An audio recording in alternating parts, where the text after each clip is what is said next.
Right now, somewhere in your brain, a switch could flip. Not because you did anything wrong. Not because you're weak. Just biology, doing what biology does. You've heard the words before. Depression. Anxiety. Bipolar. Schizophrenia. You've used them casually, maybe even as jokes. But the real answer to what these words actually mean is far stranger, and far more human, than you were ever taught. Think about the last time you felt genuinely afraid for no clear reason. Heart pounding. Palms sweating. Mind racing through worst-case scenarios that made no logical sense. You probably called it just anxiety and moved on. But that reaction wasn't a malfunction. It was a 500,000-year-old survival system, reacting to a threat that no longer exists. Your ancestors needed that system to survive lions in the dark. You inherited it. And in a world with no lions, it sometimes fires anyway. This is the reframe you need to hold on to for the next 20 minutes.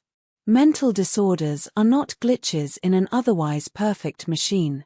They are ancient systems, built for a different world, running in a body that no longer matches their original purpose.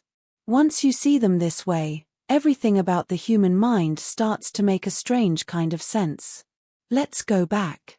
Before the word psychiatry existed, before anyone had a name for what was happening inside a struggling mind, ancient healers had their own explanations.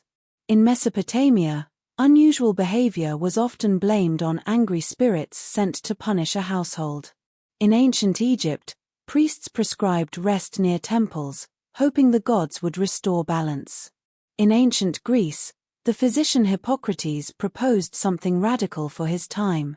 He said mental suffering came not from gods, but from an imbalance inside the body itself. He was wrong about the mechanism. He believed in 4 bodily fluids called humors, blood, phlegm, and 2 kinds of bile. But he was right about something deeper. He was one of the first to suggest that what happens in the mind has a physical cause, not a supernatural one. That idea would take over 2,000 years to fully mature, and for most of those centuries, people suffering from these conditions were chained, exiled, or simply hidden away. Fast forward to the late 1800s. A German psychiatrist named Emil Kraepelin sat in asylums for years, quietly doing something almost no one had done before. He watched. He took notes. He tracked how symptoms changed over time in the same patients, year after year, decade after decade. And he noticed patterns repeating themselves across completely different people. Some patients cycled between periods of extreme energy and crushing despair. Others slowly lost touch with a shared sense of reality and never fully returned to it. Kraepelin's careful, patient observation became the foundation for the way we still classify mental disorders today. He didn't invent madness. He simply gave it a map, and that map is still being redrawn. So what is a mental disorder, really? Strip away the stigma, and the clinical definition is almost boring. It's a pattern of thoughts, feelings, or behaviors that causes real distress, or genuinely interferes with daily life. That's it. Not crazy. Not broken. A pattern. And like any pattern, it has an origin, a mechanism, and, in most cases, ancient roots. Let's walk through the major ones, one system at a time. Start with anxiety disorders, the most common category on Earth.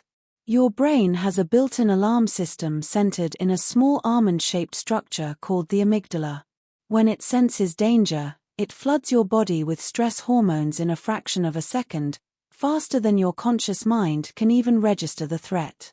For most of human history, this alarm saved lives.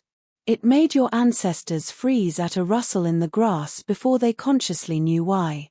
It sharpened their hearing, tightened their muscles, and prepared them to run before the thought is that a predator had even fully formed. In generalized anxiety disorder, that alarm becomes miscalibrated. It stays partially activated for weeks or months, treating everyday uncertainty, an unanswered text, an upcoming deadline, a strange silence from a friend, as if it were a predator in the dark. Panic disorder is the same system, but louder. It's the alarm going off at full volume with no obvious trigger at all, producing chest pain, dizziness, a racing heart, and a genuine, physical sense of impending doom that can feel indistinguishable from a medical emergency.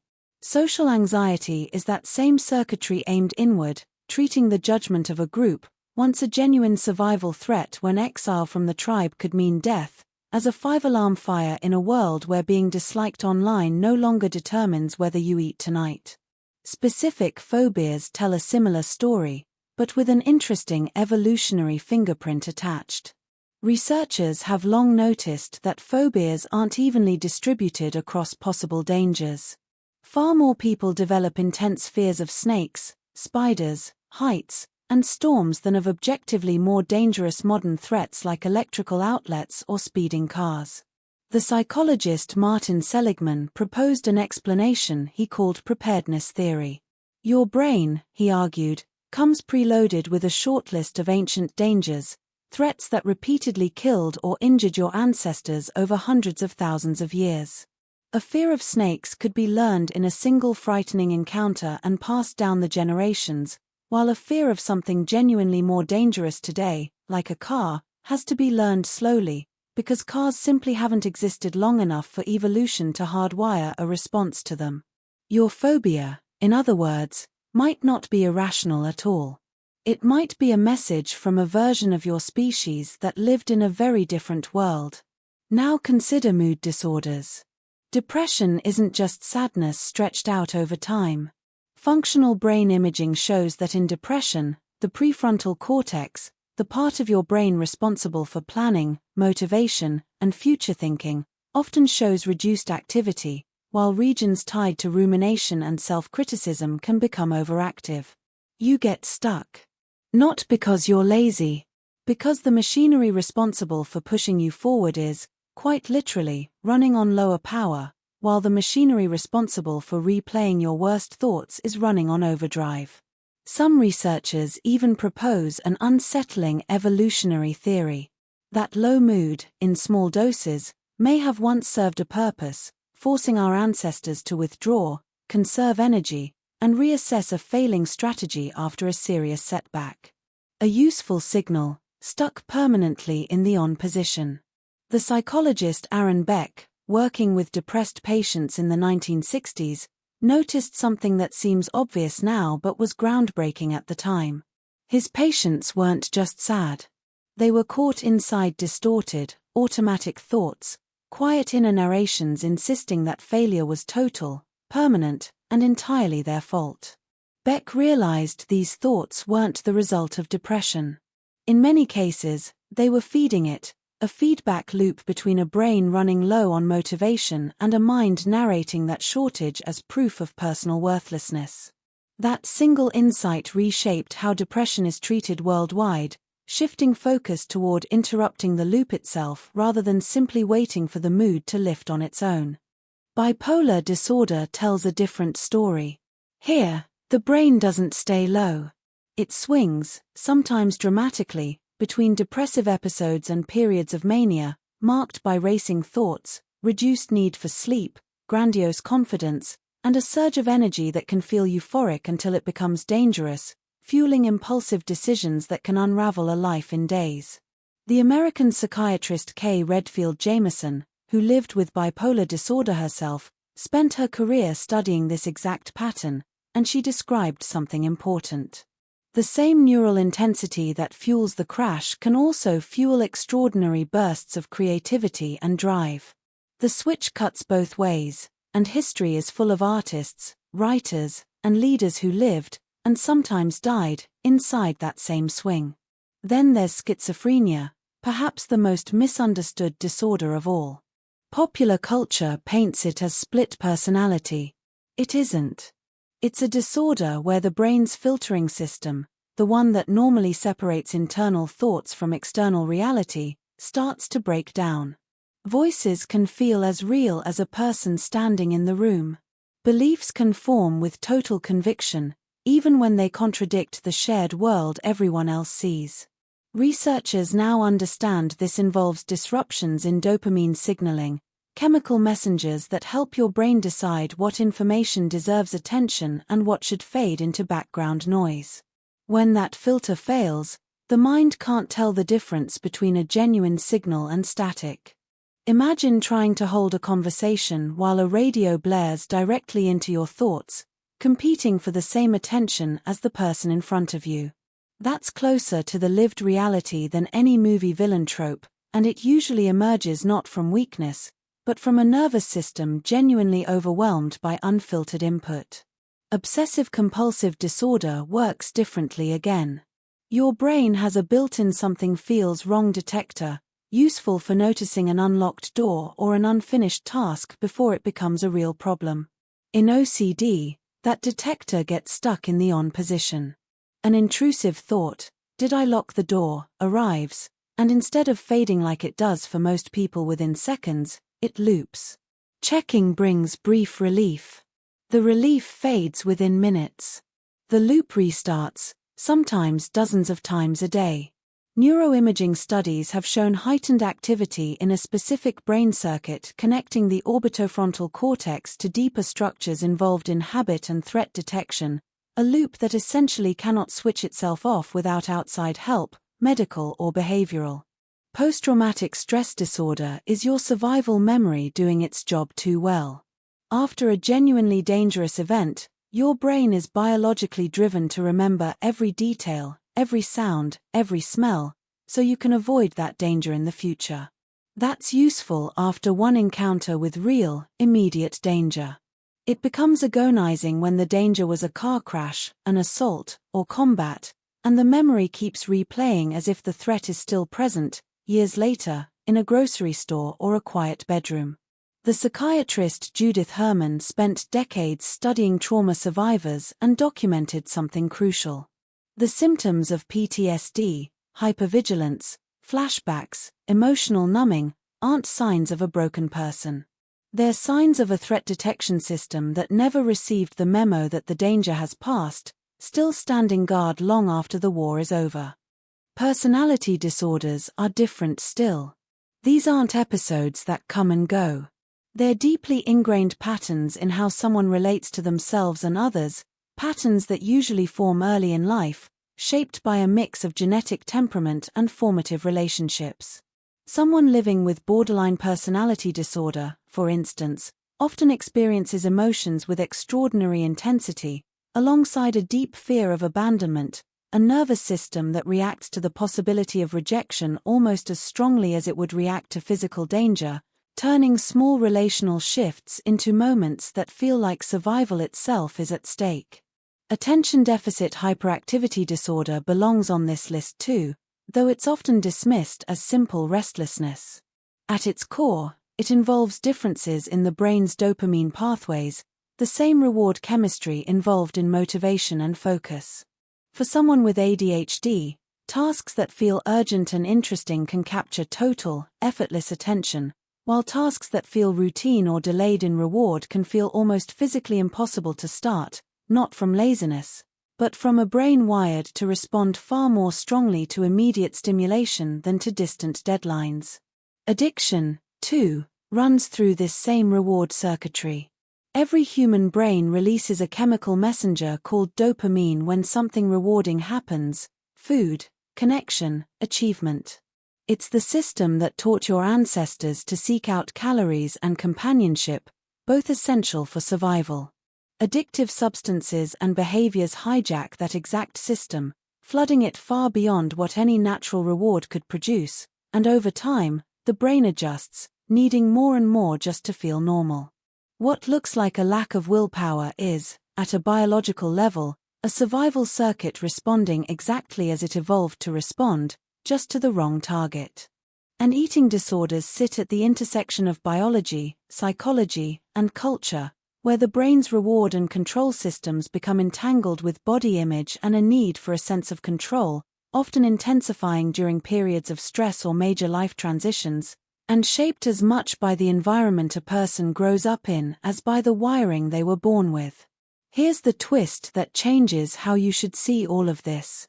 Kenneth Kendler, a a behavioral geneticist who has spent his career studying the origins of psychiatric conditions, found something researchers didn't expect. Nearly every one of these disorders exists on a spectrum, not a binary. You don't either have anxiety or not have it. Everyone has some baseline level of threat sensitivity. Some people simply sit higher on that dial than others. Depression isn't a switch either, it's a slope, and most people, at some point in life, slide partway down it. The same genes and neural circuits involved in diagnosable conditions are, in smaller doses, part of what makes you, you. That cautious streak in your personality. That occasional low mood after a hard month. That tendency to double-check the stove before leaving the house. These aren't separate from mental disorders. They're the same systems, tuned differently, running at a lower volume. So why does any of this matter to you, sitting here right now? Because somewhere in your life, whether it's you, a friend, a parent, or a coworker, you have already witnessed one of these systems running at an intensity that made daily life harder than it should be. And for most of human history, we had no language for that except fear, blame, or silence. We called it possession. We called it weakness. We called it a character flaw, something to be hidden from neighbors and never spoken of at the dinner table. Now, thanks to researchers like Kraepelin, Kendler, Herman, and Jameson, we understand it as biology interacting with lived experience, ancient circuitry doing exactly what it evolved to do, just inside a world that has changed far faster than our brains have had time to catch up with. Notice how many of these systems you've already met in yourself, in smaller, quieter forms. The racing heart before a presentation. The 3-day fog after disappointing news. The need to check your phone one more time before you can relax. None of these moments earn you a diagnosis. But every one of them is proof that the same ancient architecture lives inside you too, just running at a lower intensity than it does in someone whose alarm never fully switches off. That's the part most people never get told. Mental disorders aren't a separate category of human experience, walled off from ordinary life. They're the far end of a dial that every human being is standing somewhere along, right now, including you. Think about your own mind for a second. The worry that keeps you up before a big day. The low mood after a loss that takes longer to lift than you expected it to. The urge to double-check something twice, just to be sure. None of that makes you disordered. It makes you human, built from the same raw materials, running the same ancient software, just calibrated slightly differently than the person sitting next to you on the train. The line between having a mind and having a mental disorder isn't a wall. It's a dimmer switch, and every single one of us has our hand resting somewhere near it. This is also why the language around mental health has started to shift, and why that shift matters more than it might seem. Understanding these conditions as biology rather than character flaws doesn't erase the struggle, but it changes the question. Instead of asking what's wrong with someone, researchers, clinicians, and increasingly, entire cultures, have started asking what happened, and what system, exactly, is working overtime to protect a person from a threat that may no longer exist. That single shift in framing has opened doors to treatments, therapies, and simple everyday compassion that generations before us never had access to. Consider how differently a diagnosis lands today compared to 100 years ago. A century back, hearing that a family member had schizophrenia often meant institutionalization and silence, and shame passed down like an inheritance nobody asked for. Today, the same diagnosis can mean medication that rebalances dopamine signaling, therapy that teaches someone to recognize which thoughts come from the illness and which come from them, and a support system built on knowledge instead of fear. The disorder hasn't changed. Human understanding of it has, and that understanding is still expanding every single year, one careful study at a time, the same way it expanded the day Kraepelin first picked up his notebook. Even the words we use are still evolving. What used to be dismissed as simply nervous, or highly strung, or difficult, now has names: mechanisms, and, increasingly, effective paths forward. That doesn't mean every question has been answered. Entire areas of the brain's role in mood, thought, and behavior remain only partially understood, and researchers are still uncovering how genetics, environment, and life experience combine to determine which system, in which person, ends up running too hot or too cold. But the direction of travel is clear. Every decade brings a little more clarity, a little less shame, and a little more room for people to be understood rather than simply managed. So the next time that alarm goes off in your chest for no clear reason, or the next time someone you love seems stuck in a loop they can't fully explain, remember what you learned tonight. It isn't weakness. It isn't a flaw in the design. It's 500,000 years of survival instinct, still running, still trying its best, inside a world it was never built for. And understanding that switch might be the closest thing we have to finally learning how to work with it, instead of against it.